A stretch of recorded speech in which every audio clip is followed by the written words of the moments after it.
Oke, Assalamualaikum warahmatullahi wabarakatuh. Perkenalkan, nama saya Syed Safian Fivaldi dengan NIK 08. Di sini saya akan menjelaskan tentang mengenai penggabungan tiga router dengan protokol yang statis maupun yang dinamis. Oke, di sini sudah saya buat yaitu yang protokol statis maupun menggunakan yang dinamis. Untuk yang pertama, saya akan menjelaskan tentang routing statis, yaitu metode routing di mana administrator jaringan menentukan rute secara manual pada setiap routernya. Router tidak melakukan pembelajaran otomatis, semua jalur harus dimasukkan satu persatu. Terus router statis cocok untuk jaringan kecil atau jalur yang jarang berubah. Kemudian yaitu pada routing dinamis dengan RIP merupakan routing dinamis menggunakan protokol routing untuk melakukan pertukaran informasi antar router secara otomatis. RIP atau Routing Information Protocol adalah salah satu protokol routing dinamis yang menggunakan hop count sebagai metrik dengan batas maksimal 15 hop. Router secara berkala saling mengirim update untuk mengetahui rute terbaiknya. Oke, untuk perbedaan dari routing statis dan routing dinamis, yaitu yang pertama pada konfigurasinya, yang dimana pada statis dikonfigurasi oleh administrator secara manual. Untuk yang dinamis dengan RIP, yaitu router belajar rute secara otomatis. Untuk yang kedua yaitu pada penyesuaian perubahan jaringan, pasti pada statis itu tidak dapat menyesuaikan otomatis, harus diubah manual. Kalau dinamisnya itu update-nya itu selalu otomatis ketika ada link putus atau jalur baru. Baik, untuk hasil dari percobaannya yaitu yang pertama pada routing statis ini saya menggunakan 6 PC, 3 switch dengan 3 router. Tiap satu router ini terdapat satu switch dan 2 PC-nya. Untuk awal melakukan simulasi yaitu memberikan IP pada pada setiap PC ini yaitu dengan IP address-nya itu 192.168.10.2 dengan subnet mask-nya itu 255.255.255.128 dengan default gateway atau network-nya yaitu di 192.168.10.1. Oke, untuk yang kedua yaitu di PC1 ini sama IP address-nya cuma yang membedakan di angka terakhirnya. Dan kita akan menggunakan default gateway-nya itu tetap di 192 karena jadi satu jalur ke routernya. Oke, yaitu selanjutnya pada yang PC kedua ini, PC ketiga dengan alamat PC 2 yaitu kita membedakan di 192 di IP address-nya yaitu di 192.168.20.2 dengan default gateway-nya itu 192.168.20.1. Selanjutnya yaitu di PC 3-nya sama, tetapi yang membedakan di angka terakhirnya dengan default gateway tetap sama. Oke, ini menggunakan jaringan yang 192.168.20.1.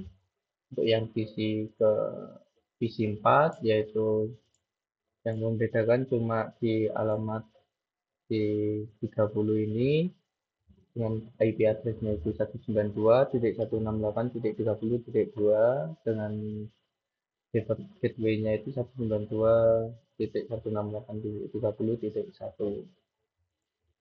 Untuk yang divisi 5 tetap sama yaitu di IP address-nya itu yang membedakan cuma di angka terakhirnya. Oke, di sini terdapat tiga jalur yang saling terhubung ke routernya. Jadi agar semua router ini bisa terhubung untuk dapat saling mengirim atau meng-ping tiap PC 0 ke jalur-jalur yang berbeda ini, kita harus menghubungkan setiap router, ketiga router ini menjadi satu di alamatnya ditambahkan. Jadi yang pertama itu masuk di statis. Statis ini menambahkan add ini networknya, yaitu saya menambahkan network address-nya yaitu di 192.168.20.0 dengan via 172 ini sebagai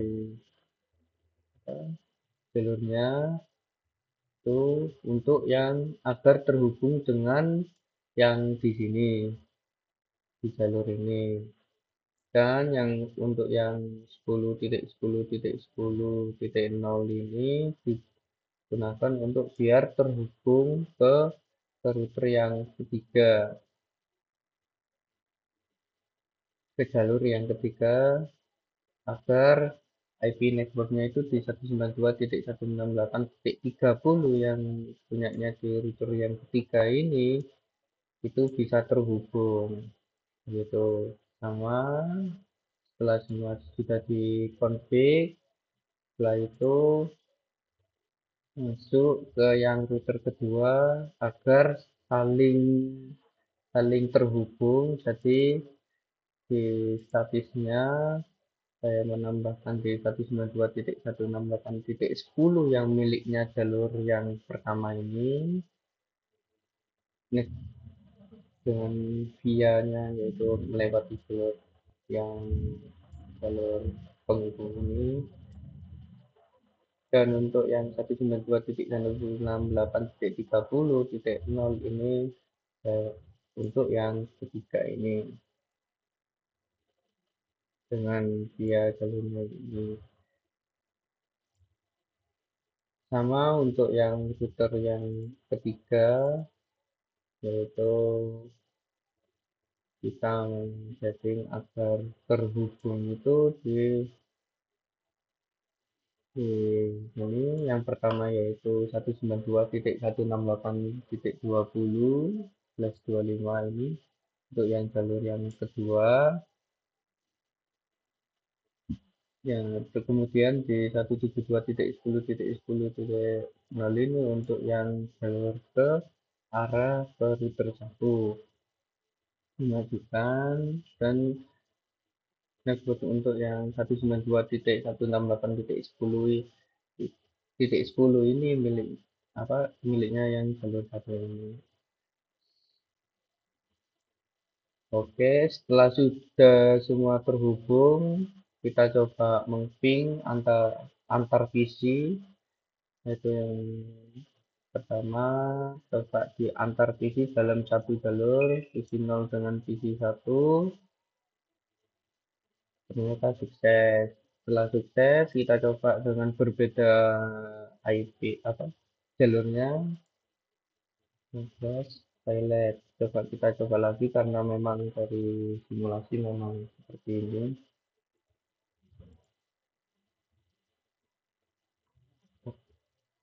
Setelah kita coba kedua ini pilot, coba kita ping angka routernya. Ini sudah sukses. Oke, kita ping di sini ke routernya dan sukses. Coba kita ping ke angka. Nah, sekarang sudah sukses. Jadi memang terkadang dari simulasinya agak berbeda ya. Jadi kita coba dengan jalur yang paling jauh. Oke, PC 5 dengan PC 0. In progress, kita highlight. Nanti kita coba lagi dengan ini PC 5 ke routernya. Ternyata sukses, ini pasti bisa. Oke, nah sekarang sudah sukses. Jadi memang yang membedakan di root- apa, routing secara statis atau protokolnya statis ini yaitu di pemberian setiap alamatnya, alamat dari IP-nya kita masukkan. Saya anggapannya saya sebagai administrator yang memberikan setiap IP di setiap device-nya, begitu. Dan untuk konfigurasinya seperti di router ini memang bisa menggunakan dari prompt seperti ini. Kemarin saya buat dan ini sudah tidak ada hasil hasil konfigurasinya, kan bisa saya tutup kemarin, tinggal hanya memberikan di sini saja network address-nya itu di setiap routernya. Itu untuk simulasi dari router secara tiga router statis. Kemudian saya akan menjelaskan di tiga router secara dinamis. Oke,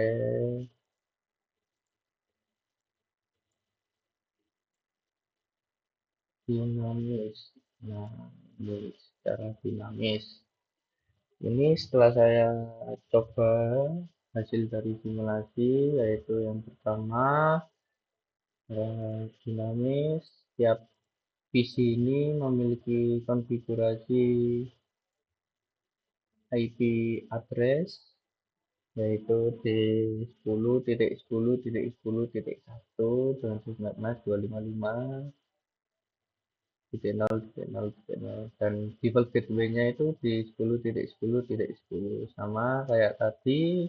Di PC1 juga sama, ini IP-nya itu cuma membedakan di IP address-nya yang paling belakang ini,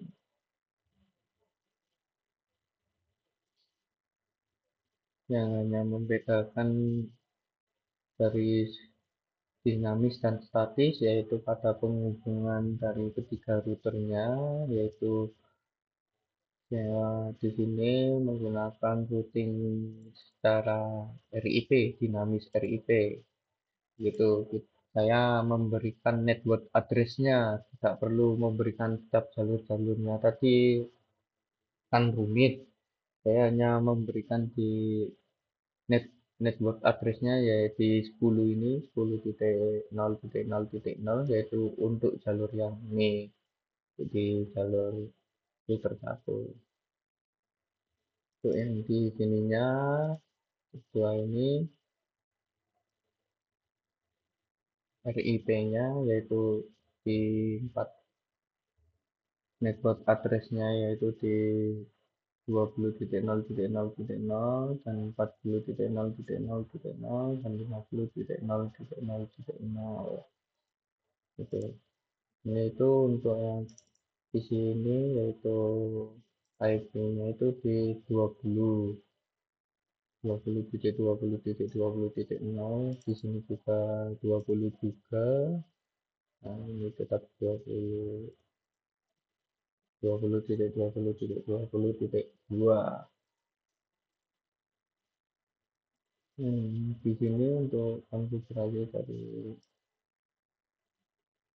dari yang jalur yang ketiga yaitu memberikan di jalur ketiganya yaitu di 30.0.0.0 dan 50.0.0.0. Ini yaitu untuk PC ini dengan alamatnya itu di 30.30.30.1 untuk IP address-nya dari PC-nya itu. Jadi tanpa memberikan memberikan apa, jalur setiap IP, memberikan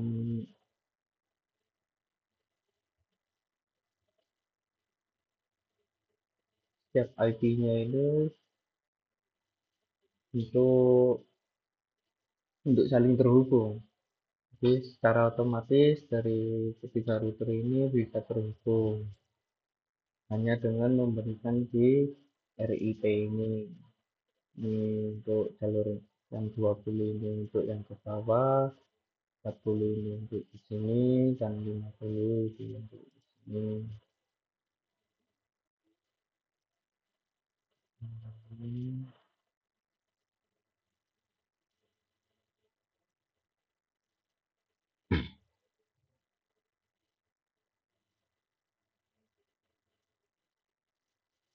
Hmm, di serial menggunakan serial dua ini di 40, kalau yang ini berhubungnya di 50 hubung secara serial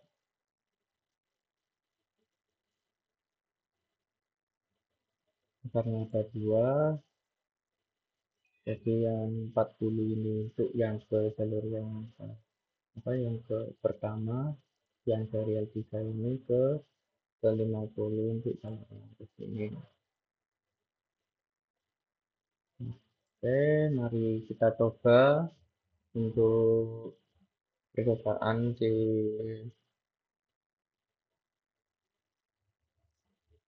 hasilnya ini. Kita coba ping dari PC 0 ke PC 1, hasilnya bagaimana.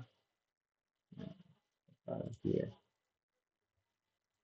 Nah, PC 1 sukses. Kita coba dengan yang berbeda jalur, in progress, pilot. Oke, kita coba dengan dapat satu jalur saja, ternyata bisa. Kita coba lagi dengan routernya, ternyata tidak bisa. Oke, kita coba berbeda jalur. Nah, ternyata tidak sukses. Jadi tadi lah. Kita coba dengan yang paling jauh, in progress pasti pilot. Percobaan yang kedua pasti bisa. Nah, successful. Jadi sistem routing ini juga routing secara dinamis RIP yang sangat memudahkan dalam memberikan addressnya, yaitu lebih gampang daripada yang statis yang memberikan harus menghubungkan setiap satu jalurnya begitu. Oke, itu saja. Jadi untuk kesimpulannya, yaitu routing statis memberikan kontrol penuh dan stabil, namun tidak fleksibel jika jaringan sering berubah. Routing dinamis seperti RIP lebih mudah dikelola karena mampu belajar dan memperbarui rute secara otomatis, meskipun memiliki batasan seperti hop count dan membutuhkan lebih banyak sumber daya. Pemilihan metode tergantung kebutuhan jaringan, kecil dan stabil itu untuk statis, dan besar besar dan dinamis itu menggunakan RIP. Baik, itu saja yang bisa saya sampaikan. Saya saya presentasikan. Saya tutup. Wassalamualaikum warahmatullahi wabarakatuh.